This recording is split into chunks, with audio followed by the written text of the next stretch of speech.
Hey, it's Andy with West Valley 411. I was in the process of painting my house and decided to clean up some of the concrete slab in prep and began with this garden tool. And as I worked my way around the house, I noticed that there were more problems with the foundation. So this is not a stem wall. It's not a monolith. It's a concrete slab that is on top of a footing, and we'll take a look at that in a little bit. But as I scraped it down, I noticed that there were some larger holes that developed, some of which were down at the dirt level, adjacent to a P-trap vent access on the side of the house, and there was a fist-size hole that developed. So I dug all that out. It was full of dirt, couldn't figure out where it was from, and let me grab the camera and we'll take a closer look at this side near the front of the house, because I'd like you to see what we have to deal with. So my primary tools have been a hammer, screwdriver, a putty knife, wire brush, smaller wire brush, bit of a finish chisel, scraper, a little hand broom, a finishing trowel, so as we look at the side of the slab, conventional wisdom would say when you have a horizontal crack like that, that there is rebar that has absorbed water, has oxidized and expanded to a couple of times its size and is pushing out. But as we look in this pear-sized hole, there's no rebar in there. And let me focus it so you can see it a little bit better. There's no rebar up, down, sideways, and that goes in a good 2 inches. So I don't know if the slab was poured incorrectly. They topped it off, and the slab developed on the upper portion of it that was not already set. We do have earthquakes in California, but this crack is one of the larger ones around the house. I'll show you the other side here that I finished. My general plan was to patch it, not completely create a new siding with Cementol or any other product. But as you can see, what appears fairly innocuous as I go in here with my screwdriver, you'll see these little kind of fissures that open up, and then this is going to get kind of jiggly, but I kind of stab it with my screwdriver and hammer and open it up a little bit. That one's actually not too bad, but here's another one right here. And these things develop, and then they get to about that size. This one here is not on the crack, and but a lot of the other ones are. So my plan is just to use a cement patch, fast-setting cement patch, because it's on a sidewall, mix it up, and apply that, and it's been pretty successful. I completed this entire wall here, and I'll show you here even over by the downspout. Went several inches below the soil level, and basically the goal is just to patch the areas that need it and leave the rest. This is a stucco house. A lot of the stucco overspray, as you can see, it gets on the side of the slab and creates some texture there, which is fine. So I don't really need a smooth surface. But let's get into some of the work, and hopefully that'll help. And if any professionals out there can give some guidance, I'd sure appreciate it. Here's another bigger size crack. They don't really lead anywhere. I mean, there's nothing behind it that I can tell. There's a code required flashing up here adjacent to the stucco, and my plan is just to patch it and paint it. And like I said, we're going a couple of inches down below the the ground level. You can see some overspray on the stucco there that created a little ledge at the side of the foundation. But if I take you around to the front here that I haven't worked on at all, you can see here that the paint and the stucco has, you know, basically easy to really chip off, and you don't want to paint that because it's just not going to stick. So that was the purpose of cleaning it up with that garden tool. But you know, you get the idea, and a lot of that concrete is in still really good shape. These little holes like right here will just get scraped off, and you can probably paint over that. I don't really need to patch that. But then there are those areas that develop. I don't see any real cracks developing on this side, but you know, when we get into it, you know, we'll know more. So, you know, as we start, we pull off the bark, dig a trench around the pad, and then go from there. So you can see these other areas out front.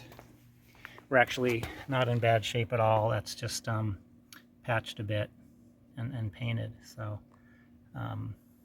let's take a look at some other things. We'll look at a foundation and see what's underneath it with all the rebar. All right, I've cleaned up this pad for the second time, hammering, chiseling, chipping, and wire brushed it. So there's not a whole lot of dust. There's not a whole lot of dust left. Now we're gonna wash it, rinse it off with a hose. The PSI of this pad is supposed to be somewhere around 5,000, and there's lots of different compounds to use as they harden over a month, in terms of filling the cracks and so forth. You know, if they start out around 3,000, 4,000 and go up, and this cement patch is supposed to be around 5,000 or 6,000, so that should be adequate strength to fill these. I'll have to pack these holes really well, and I'll show that to you when we get to that point. You got to push this back in so it's tight up against all sides, and then we'll face it off square. Probably not going to use a glue compound. We'll make sure that the concrete, the pad is wet and the material well mixed, and I haven't had any problems with it hanging in there. It's pretty hard and not easy to get off, you know, once it dries. So obviously over a period of years, you know, that's the goal, is for it to stay on. And then these small areas, I used a smaller wire brush. So basically, you know, in our trench, it gets partial filled up with water. So this is kind of the process. Clean it out real well. You can see some of the smaller rocks and some of that material coming off. So that'll be nice and clean. And we'll wet it down again prior to the application. We are at a construction site about a half a mile away, and you can see the forms on this house are still being put in. Looks like it's a two-story house, and right in front of us is a double deep garage for 3 cars. But if we look at the forms here, you can see there are 2 layers of rebar, and there's also 1 extra string on the top here. As we get closer to look at it, they're a good couple inches away from the sides of the forms, and this is a footing to which the slab will be poured on top of. So the approach on the actual slab probably is the sheets of 4x8 metal wire, and that's about what you've got for support to the concrete. if anything affects the you know, oxidation and expansion of this rebar, you know, that's what's going to pull out your concrete. But I don't know what size that is, ½ inch or so. It's, you can see some of it here is starting to rust if I get real close. And that's, you know, that's just what's used, the same thing as 20 years ago. It's not coated, it's not treated in any way. So let's run across the street here and take a look at a pad that's been poured, and you can see the location of some of the utilities.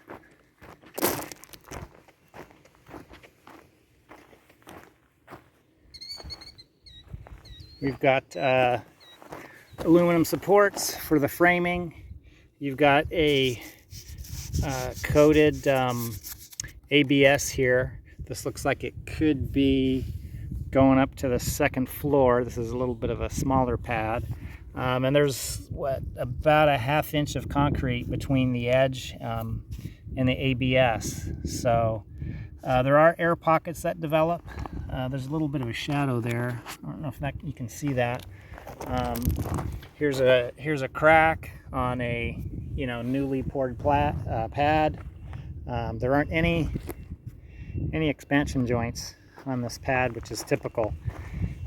So, you know, concrete isn't forever. Pyramids were made out of stone, and this is just, you know, poured Portland cement and rocks. So it's just a matter of taking care of it. It looks like there's a couple different pours on this. Maybe the cement truck came, you know, they poured in the back, they had to switch. It's set up, it's, you know, 100 degrees, so that stuff sets pretty quickly. Here's a threshold here. They've got some pressure treated lumber there. It's probably a doorway out of the garage. So here are some more utilities. Looks like we got electrical, cable, and others. And you know, you can see there's not much room between the ABS and the side here. They may have to come back and patch some of that, but there's air pockets and stuff. Dirt gets in there, it can deteriorate, and that's just the way it is. So here's a little better look from the front, and so we'll continue to work on ours. Coming away from the construction site, I found this photo in the gutter, and as you can see up close here, it shows a picture of the rebar grid and how it's spread out on the site. You know, again, it's probably a couple inches from the side of the forms. And coming back to our situation, I did some additional preparation of the side of the pad and cut away quite a bit more older concrete. And the only sign that I see of any rebar at all, even in this pretty significant hole here that has a kind of a flat base, so it makes me wonder if they just poured on top of it. But anyway, right here you can see this little bit of what appears to be a tie for the rebar, and when I attach this little pointer magnet, it still has, you know, a fair amount of attraction. It almost will sit up there all by itself if I flatten it out. So, you know, the metal still seems in fairly good shape. So I don't know where the rust comes from. I don't know where the deterioration comes from. You know, I'm sure that I could probably continue to work some of these and dig those out, which I might do, but we're pretty close to resurfacing, and I actually started over here on the left side. So I'll show you a little bit more detail on what I'm doing and how we progress. And if you got any thoughts at all about what could be causing some of that deterioration, please let me know. I've done some additional cleanup of the concrete slab here and finally discovered a vertical piece of rebar. So it was in reasonably good shape, a little bit rusted. I did use a drill with a wire brush on it to clean up some of the surface, and you know, it's pretty smooth. Rebar usually has some texture to it, so I'm not really sure why that's so clean, but there is no vertical crack, and that is a good sign, because that would mean if it was a vertical crack that the slab is separating somehow. So we do have a horizontal crack, and honestly I think this is related to a bad pour, because, or a bad concrete mix, because you can see over here where I removed some of the surface concrete, there was paint underneath some of that material, and it makes me wonder if it was marked somehow and additional concrete was added above maybe inadequate pour, and you know, they were short concrete. So I don't know. I don't see any other rebar underneath that horizontal crack, so I'm just going to continue patching. I did patch along this section already. Looks pretty good. Did have some big holes there. So what I'm going to do for this section here is it's already been hammered, scraped, wire brushed, broomed, and washed off. So now we're going to patch it, and we'll do that as part of the video so you can see the steps, because I'm dealing with pretty small batches. You know, I don't have a wheelbarrow full of material because it sets up pretty quick. So we'll do this to wrap up the video, and you can see how it looks. I'm probably not going to include a section on painting it, because, you know, we're just dipping a brush in paint and going over it, and the outcome is on this side. So just basically what I usually do is once the patch dries, I usually scrape it with one of the hand tools, and then you know, just to get off the jagged edges, and then wire brush it and then wash it off. So we'll do that, and then I think we'll be good to go. Stay tuned. Oh, and one more thing. We're not just going to patch and put the concrete right over the rebar here. We're going to hit it up with some paint to protect it. So we'll put some Rust-Oleum over that and give it some additional protection so we don't get any more rust in the same spot. So it's going to cover some of the concrete there in the back. But with such a hole like that, I don't think that's going to affect the adhesion of the patch, because we'll do a scratch coat, and that will that'll make sure that it adheres. Just as we're finishing up this side of the pad, I decided to do a little more work around the corner, and this is an area that is proving to be pretty problematic. You can see some tunnels in there. See if I can get it focused. Some tunnels. It's pretty easy to clean this up. The mortar just kind of falls apart, and I'm taking out more than I really want to. But let's see.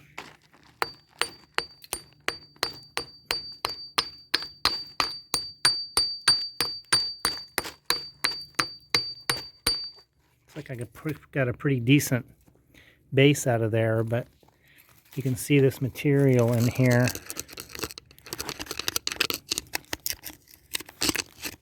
It's just kind of crumbling. I'm going to stop right here so I don't want this corner to go unsupported. So I'm going to clean that up, brush it off, and you know, we'll continue. All right, we've talked about the prep. Now let's do the repair. So the supplies that you need and we're doing pretty small batches, so take that into consideration. We've got our patch material that's mixed 4 to 1, 1 part water, 4 parts material. We've got a putty knife for mixing. We've got a small container. We've got a finishing tool. I use the back end of this tool to kind of jam material into these smaller spaces. We've got a cup for cleaning our brush. We've got a scratch coat content here with a paintbrush to apply it. And I'll just show you real quick there. I worked on the corner last night. Pretty square. Looks pretty good. This was the condition, as you saw previously, of the pad. Here's a little smaller hole. This was a pretty significant corner that we took apart. So that's, you can see it's a little bit moist on the bottom. I sprayed it a couple times today just to keep it moist, keep it out of the sun. And you know, we've got some work to do along the side here. So let's get started. Previously, I talked about not using a bonding agent or glue to make sure the patch adheres, but I'm kind of going back on that. I think a good scratch coat, which is a good way to bond, is really just a kind of a soupy mix of the supply here, and I'll show that to you. We'll apply it right before we put on our patch. And then the other method is a chemical bond, where you can actually get some glue. You can mix it in with the material in the water and apply it that way, or you can put the glue on the scratch coat. So there's a lot of different ways to do it. So let's get started. Let me put the camera on the tripod here, and then we'll be right back. And the other thing briefly is you can see our hole here. I painted the rebar with a rust resisting paint. That's why it's so dark. It was black, and you know, to the extent the paint gets around the rebar and prevents any further corrosion. It wasn't really corroded, but you know, anything you can do that helps. That's one of the vertical pieces that came into view amongst all of the horizontal cracks and holes that we found. So it's good to know the concrete is still in pretty good shape below it. And so now let's get into the repair.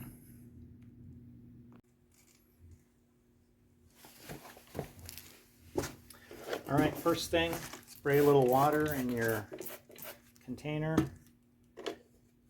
Begin adding some of the cement patch. Hope you can see that. That's what it looks like. I spray in a little bit of water on top to help mix. This kind of dust in a little bit.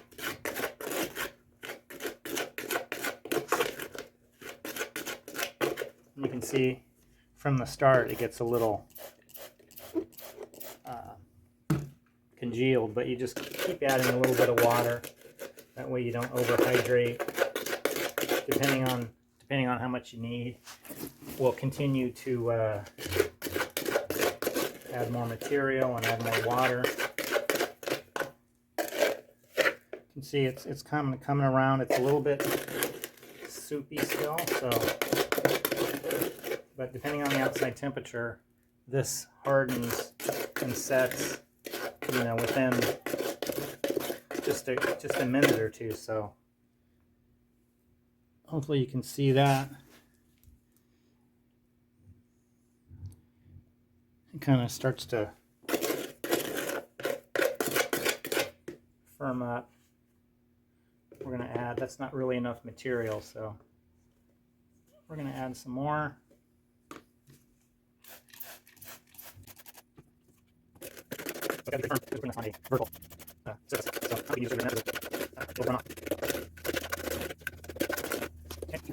Now we're going to create our scratch coat. Here's a little bit of water. Just going to scoop in some material, slosh that around.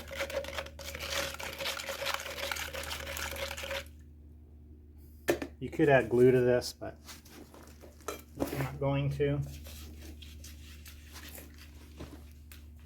So we don't have a lot of material in the container, so we're just going to kind of paint this. I don't want to get that rebar wet, so I'm a little more cautious with this one.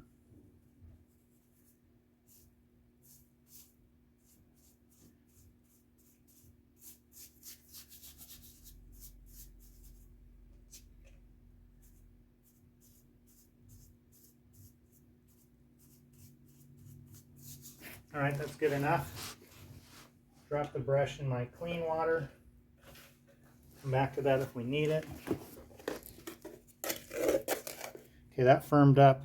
See how firm that got within 20 seconds? So we're going to continue to play with it. I'm going to add a little bit of water and a little bit of material because we're going to need more.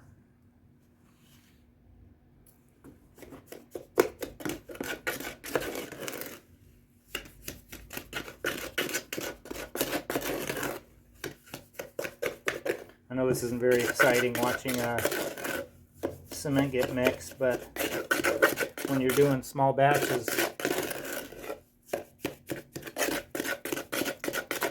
you have to. It sets super fast, especially when the air temperature's high. Okay, a little dousing.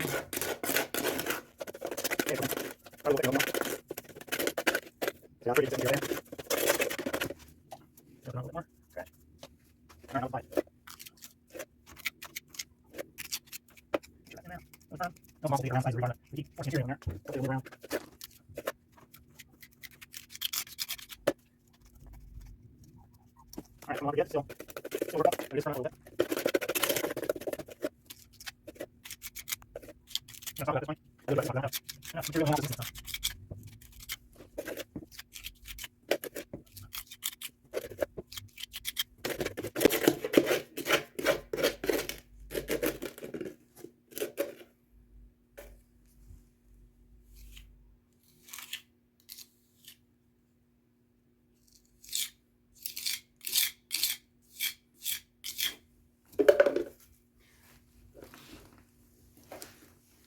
Okay, I'm gonna continue, but you get the idea.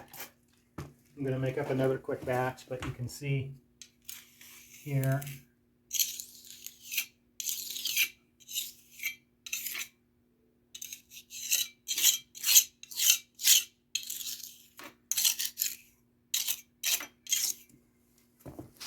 All right, I'm gonna take the camera off the tripod. Let's take a look at it. You can see I could have used a little bit more material, so I didn't want to keep mixing because the video is already long enough. But there we go. We'll finish patching that. I'll add a little bit more material. We'll continue to go in both directions, and then we'll come back and look at it when we've progressed a little more. All right, so here's our work in progress. We did add more material, spread it out, add a little bit of coating on top, keep it moist, and so you can tell that I trimmed the bushes up quite a bit here to give me more access, and because they got too big for the space. So we'll continue on adding more scratch coat, adding more material. We'll go down to meet the corner, and then we'll try to keep it reasonably moist so that it doesn't crack, although I haven't had any problems with it so far. It's not like a 2-inch pour of concrete on a 100-degree day and 20-mile-an-hour wind, so we don't have to worry too much about the surface drying out. But you know, you do want to do everything you can to keep it from evenly curing. So we'll come back probably in a few days and paint it. And whether or not I add a waterproofing on top of this, I'm not sure yet. I haven't done it so far, so I may not. The paint may serve as the waterproofing. But, you know, overall, it's pretty smooth, pretty flush, and does the job. All right, I wanted to show you the finished product. Thanks for staying with me. I know this has been a long video, but you can see we completed the painting. It's got a kind of appealing sense of texture on it. Let's go around the side because I wanted you to see the new section that I'm working on, because we've got a fair amount of work to do on this side. I did discover another section that has rebar right here, so we painted that with rust-proof, or rust-protecting paint. And now it's time for the epilogue. As I was putting the segments together for this video, I worked my way around to the back porch, and as you can see, there's a distinction between here, which is the top of the footing, and the pad, and it continues to cause problems in that the concrete mix was apparently not very good, and I've had to chip out a bunch of areas. But what's interesting on this side, you can see there's a lot of dirt that got into the forms, and my guess is that construction worker gets in here, he's working in the weather. It rained a lot during that time of year. It's probably pretty muddy, and stepped or did something so that the top of the footing got some mud on it. So I've had to dig out probably about 4 inches worth of dirt from the facade here on the pad, and I'll blow that out and then we'll fill it just like we did with the rest of the house. But I'm about 3/4 of the way done, and this continues to be a problem. Not exactly sure what the concrete science is, or why there's such a pretty clear top to the footing that the other pad concrete did not mix in with. But it's not a monolith, so they pour the footing first, and then that's what we got. So hope this is helpful. Thanks for watching.